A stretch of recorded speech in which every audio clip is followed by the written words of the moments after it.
welcome to the deep dive. Our mission today is pretty laser focused. We're using the source material you've shared to really dissect a specific, quiet problem that a lot of long-term real estate investors are facing. Right. And it's not the usual stuff. No, exactly. We're not talking about market volatility or interest rates or, the classic nightmare tenant stories. This is something deeper. It's about this silent fatigue that builds up even in really successful portfolios. Wildly successful, even. Yeah, that's the thing. So here's the scenario, and I want you to listen closely if you've been in this game for a decade or two, because this is the hook. You've done everything right. You're a disciplined owner. You bought good assets. You held them for the long term, and you've built genuine, multi-million-dollar wealth locked up in equity. You did the work. You did the work. You created what should be financial freedom. But now that success feels less like freedom and more like a constraint, the excitement is gone. And it's been replaced by this feeling of just being stuck. Yeah. And that feeling, being stuck, is absolutely critical to recognize because that gives you the core insight almost immediately. Okay. The problem isn't the property. It's not the asset class. The buildings are probably doing just fine, throwing off cash flow, appreciating. Right. The reason you feel stuck is this. The problem isn't the property. It's the structure you're trapped inside. And this isn't random. It's the natural, predictable result of building a portfolio organically, one deal at a time instead of strategically. Okay, so we need to normalize that frustration right away. Yeah. Because when people feel this, the self-talk is usually, oh, I must be burned out, or I should just be more grateful for what I have. Right. There's a shame that comes with it. A huge amount of shame. Yeah. But you're saying it's structural. It's not a personal failure. So why does a successful, well-performing portfolio become a burden? Because success hides a multitude of sins. Specifically, it hides these risks that are just quietly compounding over time. The sources, they really point to 4 specific vulnerabilities that only show up because the portfolio was successful and stable for so long. Let's get into those. So first, you've got concentrated equity. You mentioned multi-million-dollar wealth, but that wealth is often tied up in, 3 or 4 properties? Yeah, maybe in the same city. Usually in the same city. That's not diversification. I mean, that's amplifying your single market risk. One local downturn, one bad piece of city legislation like rent control or a new tax, and a huge chunk of your net worth is hit overnight. And it's not just external risk, is it? There's the internal engine. Even with good property managers, you still have this management dependence. You absolutely do. We call it key person risk. Look, a property manager handles the day-to-day, the leaky tap, collecting rent. The tactical stuff. Purely tactical. But you, the owner, you are still the key person for everything strategic. Approving major capital projects, renewing the financing, the legal liability. It's not passive. If you want to step back to retire, or because of your health, or just to travel, the whole thing becomes fragile. That makes perfect sense. The owner's time and mental energy is kind of the hidden management fee. It is. And that fragility leads right into the silent killer, which is tax lock-in. Yeah. This is the ultimate trap for a successful investor. The sheer size of your unrealized capital gains over 20 years creates this massive disincentive to ever sell. Your own success builds the cage. So even if you wanted to sell one property to diversify, you can't, not without triggering a huge immediate tax bill that just decimates your net proceeds. It paralyzes good decision-making. You're locked in. And what about passing this on? That structure is still fighting you then, too. Precisely. That's the last failure. Estate complexity. Directly owned properties are not a clean transfer to the next generation. You're not gifting wealth. You're gifting a job. A job your kids might not even want. Exactly. They don't want to be landlords, or maybe they disagree on what to do. So it forces this messy, potentially tax-heavy liquidation down the road. The structure creates a generational burden, not a simple transfer of wealth. That just summarizes the whole feeling perfectly. The owner looks at everything and thinks, okay, the assets are fine, but the structure I've built is completely unsustainable for the next phase of my life. That's the moment of recognition. So let's unpack what happens next. An owner gets to that point, they recognize the structural failure, and then they usually fall back into what the source material calls the false binary. They believe they only have 2 choices.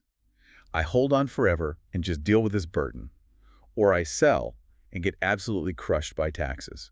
Why does that mental cage feel so solid? It persists because all the traditional obvious exit paths, they only treat the symptoms. They never touch the core structural problem.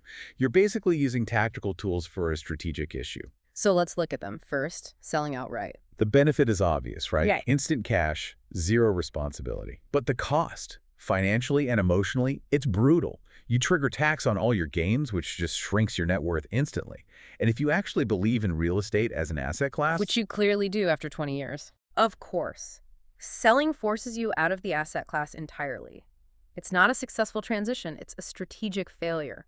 You're trading long-term exposure for a huge tax bill just to get rid of a headache. it's a sledgehammer to fix a loose screw, like you said. Exactly. And then there's refinancing. That's the other go-to move. Unlock some cash, don't trigger tax. Seems smart on the surface. It's a great short-term tool for liquidity, but structurally, it's actually a step backward. It gives you cash, sure, but it adds leverage. It increases your risk. Right. More debt. More debt. For a 70-year-old investor, does taking on more debt service solve the long-term fragility? No. It does nothing for concentration risk, for estate planning, or for the management burden. The cage is still there, just with higher monthly payments. And the last one, the final traditional fix. Yeah. Just hire a better property manager. That's just a better Band-Aid. It's an operational improvement, and it can help, but it doesn't touch the core structural problems. The tax lock-in is still there. Still there. Concentration risk is still there. And you, the owner, are still the ultimate decision maker. You're still signing the loan documents. You're approving the big checks. You're carrying all the liability. It's a tactical fix that lets you avoid the hard strategic work. So the takeaway is really clear. Selling, refinancing, hiring a better manager. None of them actually fix the underlying issues of diversification, governance, or durability. The core constraint is untouched. Exactly. Which brings us to that intellectual pivot.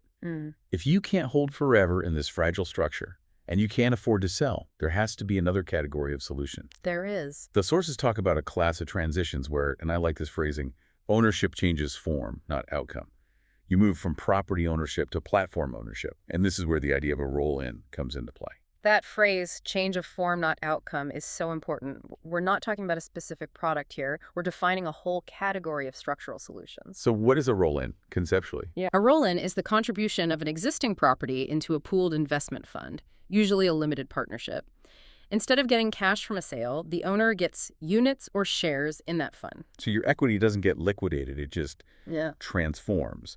What's the structural shift that makes that so powerful? The shift is profound. Your legal title to the property transfers to the fund. So you move from the property level, where you hold all the risk and responsibility, to the fund level, where you're a limited partner. So your exposure changes instantly. Instantly. You go from being exposed to just your few assets to being exposed to a whole diversified portfolio of assets, all managed professionally. You're trading that individual asset risk for a more stable, systemic portfolio risk. And why does a mechanism like this even exist? What's the motive? It exists purely to solve the exact problems we've been talking about. Owners are looking for professional management transition, immediate diversification, and a much simpler path for succession and estate planning. It takes the key person risk off the table. Completely. It replaces that owner-dependent structure with formal governance, institutional reporting, and centralized management.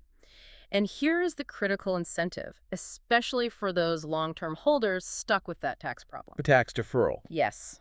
Particularly in the Canadian context the sources mention, these roll-ins can be structured to potentially defer capital gains recognition. Okay, we have to dig into that a little without giving specific tax advice, of course. Yeah. What does deferral actually mean here? Certainly. So in a place like Canada, you can use tax tools like a Section 85 rollover. Conceptually, this allows you to transfer the property to the fund at its original cost base, not its current market value. So the transfer itself doesn't trigger the tax event. Exactly. The tax liability isn't eliminated, but it's deferred. It kind of rolls into the fund units you receive. The gain is only recognized when you eventually sell those units, maybe years or decades later. That's a huge distinction. It keeps the full value of your equity working for you in real estate instead of sending a huge chunk to the government right away. It completely breaks the false binary we talked about. Okay, so let's contrast what changes versus what doesn't. What's the biggest, most immediate shift an owner feels? The change in management control. It's immediate. All operational decisions shift to the fund's management team. You are no longer getting calls about leaky roofs or tenant disputes. Your investment profile also changes overnight, from that concentrated risk to a professionally managed, diversified pool. But the core reason you invested in real estate in the first place, that stays intact. Absolutely. What doesn't change is your economic exposure to real estate as an asset class. Your long-term orientation is the same. And while your structural risk goes way down, the underlying market risk cycles, interest rates, they still exist. You're still a real estate investor, just at a different, less burdensome level. And the sources mention a practical example of this. They do. Just as a reference model for the structure, they mention the Core Investment Fund. It's a Canadian limited partnership focused on institutional quality multifamily in Western Canada, and it's specifically designed to accept these kinds of asset contributions. That gives a clear framework. But, and this is critical for credibility, this is not a magic wand for everyone. There is a trade-off. Who is this transition not for? This might be the most important part of our whole discussion. The trade-off is fundamental.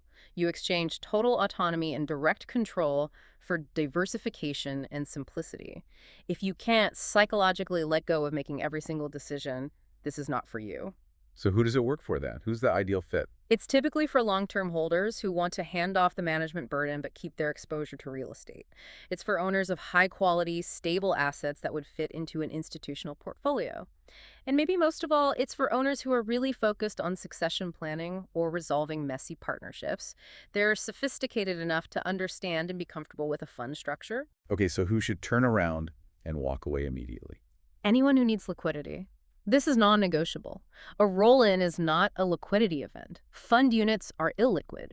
You should expect to hold them for the very long term, just like the underlying real estate. And what about the control aspect? If you're the kind of owner who needs to be involved in every operational decision, this will drive you crazy. It's also not for assets that are outside the fund's mandate, like a speculative development project or a building that needs a ton of work. And if you're not comfortable with formal fund-level governance and reporting, where you are a partner and not the king, then you should look elsewhere. That clarity is so important. We're talking about structural durability and preservation, not about maximizing short-term returns. Precisely. The goal is preserving your legacy and buying peace of mind. It keeps your equity intact while getting rid of the fragility that comes from concentrated owner-dependent portfolios. So that brings us to the end. The most useful thing to do now isn't to decide if this is right, but to just challenge your own status quo. Because doing nothing for another 5 or 10 years, that's not a neutral choice. Not at all. Those structural problems will only get worse. So we want to leave you with some better questions. Questions to ask yourself and questions to ask your advisors. The first one is about that compounding risk. What actually happens if I do nothing for the next 10 years? Is my concentration risk and estate complexity just going to vanish, or will it become even harder to solve? Second, about that key person risk. Who really bears the operational and financial risk if I get hit by a bus or just decide I'm done? If the honest answer is only me, then your structure is fragile. And you have to address the tax issue head on. You must. Ask your advisors, what are the real long-term tax implications of my current structure versus a potentially tax-deferred transition like a Section 85 rollover? And maybe more broadly, what decisions am I making today that are irreversible? And finally, a question about how you even define success. Are you measuring success just by current cash flow? Or are you starting to measure it by structural durability, by wealth preservation, and by simplified succession? Because if your priority is shifting to the latter, you need a different framework. That's the doorway we want you to see. The goal isn't, I want this specific thing. It's, I need to completely rethink how I'm framing my own exit and the long-term health of my portfolio. The quiet exit isn't an exit from real estate. It's an exit from the structural burdens of direct ownership. A really powerful and necessary thought to end on. Thank you for joining us for this deep dive.